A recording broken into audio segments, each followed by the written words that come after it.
Welcome to the Feminine in Gnosticism. This is episode 1. Barbelo, the first thought and the highest feminine principle.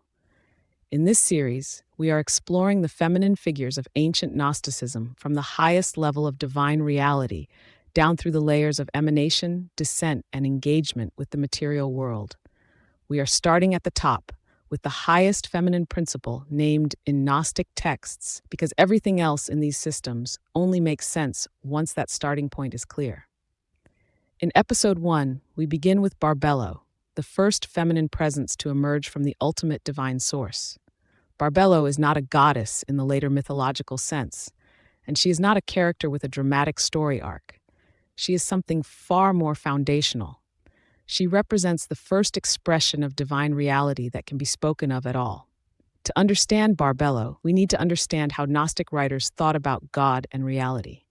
In many Gnostic systems, especially those reflected in the Nag Hammadi texts, the highest God is not imagined as a ruler, judge, or anthropomorphic being. The highest God is often called the invisible spirit, the monad, or simply the One. This source is beyond form, beyond language, and beyond personality. It does not act in the way humans act. It does not plan or decide in time. It simply is. From this absolute source, reality unfolds, not through creation by command, but through emanation. Emanation means that something flows out from fullness without diminishing the source. Like light radiating from a flame, the source remains complete even as expression occurs. The realm of this divine expression is called the Pleroma. Pleroma means fullness.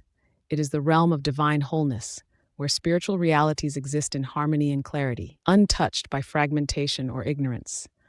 Barbelo appears at the very beginning of this unfolding. In Sethian Gnostic texts, Barbelo is described as the first emanation of the invisible spirit. She is called the first thought, forethought, the first glory, and the womb of all that comes after. These titles are not poetic exaggerations.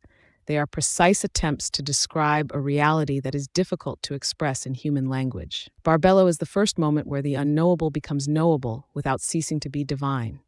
She is the first interface between absolute transcendence and articulated reality. This is why she is associated with thought. Thought, in this context, does not mean discursive thinking or problem solving. It means awareness, intelligibility, the moment when divine fullness becomes expressible without becoming limited. Barbelo is that moment.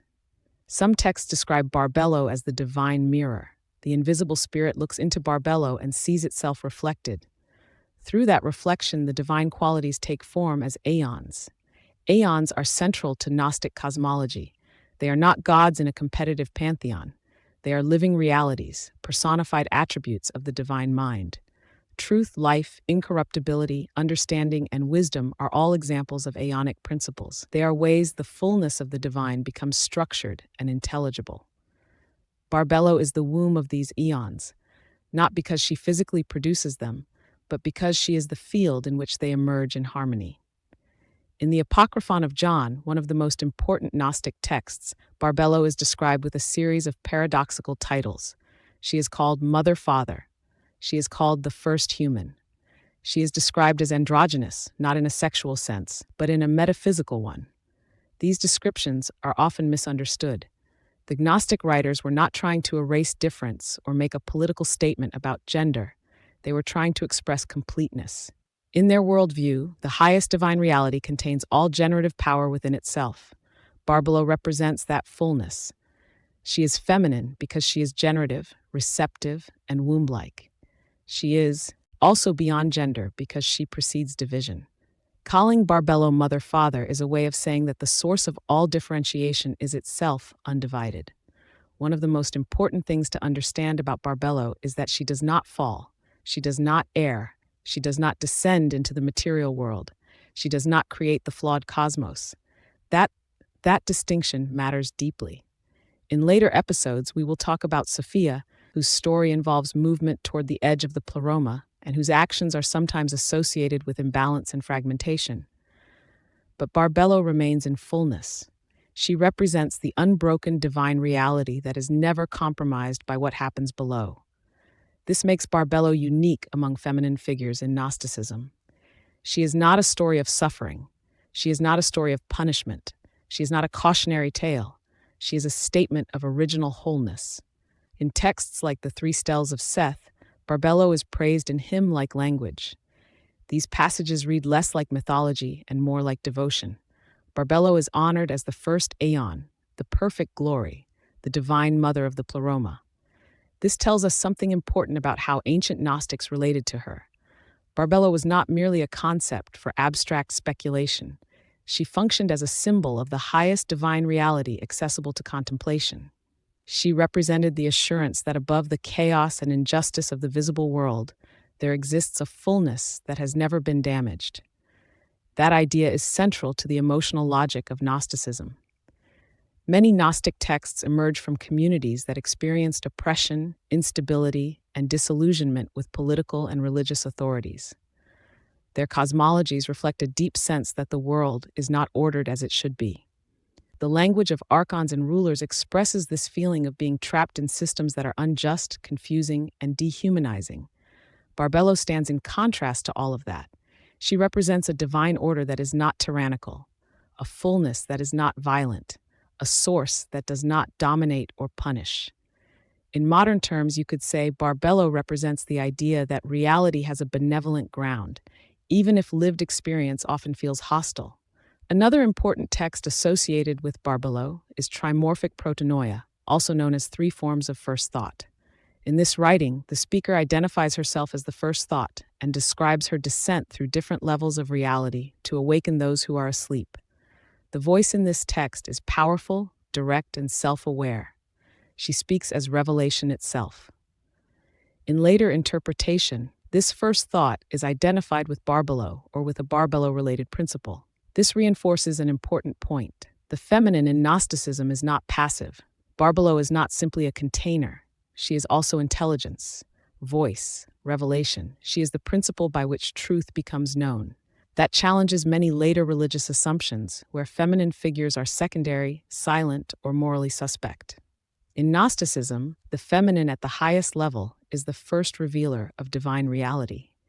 This also reframes how we think about salvation. In many Gnostic systems, salvation is not about moral perfection. It is about awakening from ignorance. It is about remembering where you come from and what you are. The problem is not that the soul is evil. The problem is that the soul is asleep. Barbelo, as first thought, represents the opposite of forgetting.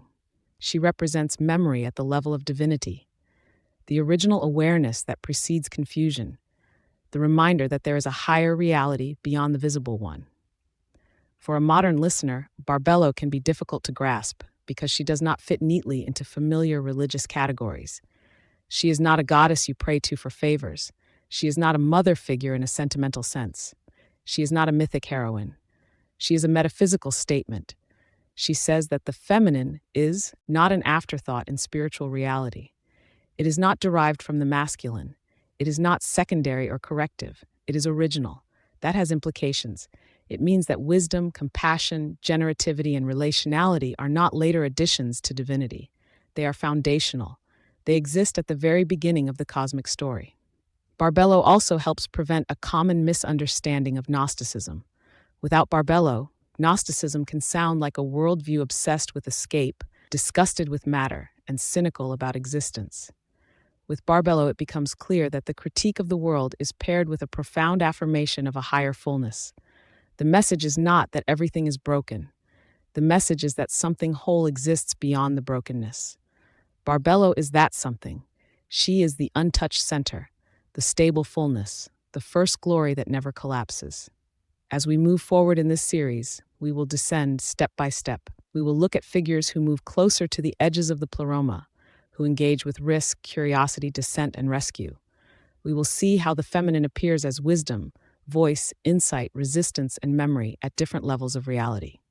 But everything begins here, with Barbelo, with the idea that before error, before division, before domination, there is fullness, and that fullness is expressed first through the feminine. In the next episode, we will move one step down from Barbelo to Protonoia, the voice of first thought, and explore how revelation itself becomes active and audible within the Gnostic worldview. For now, remember this foundation. In Gnosticism, the highest reality is not empty. It is not harsh. It is not masculine alone. It is full. It is luminous. And its first expression is Barbelo. To continue with this series, click on the playlist on your screen. That playlist will take you through the feminine in Gnosticism in order, starting from the highest divine level and moving downwards step by step. If this episode helped you understand these ideas more clearly, you can support the channel by liking the video. That helps this content reach people who are searching for deeper, historically grounded discussions of Gnosticism and the sacred feminine.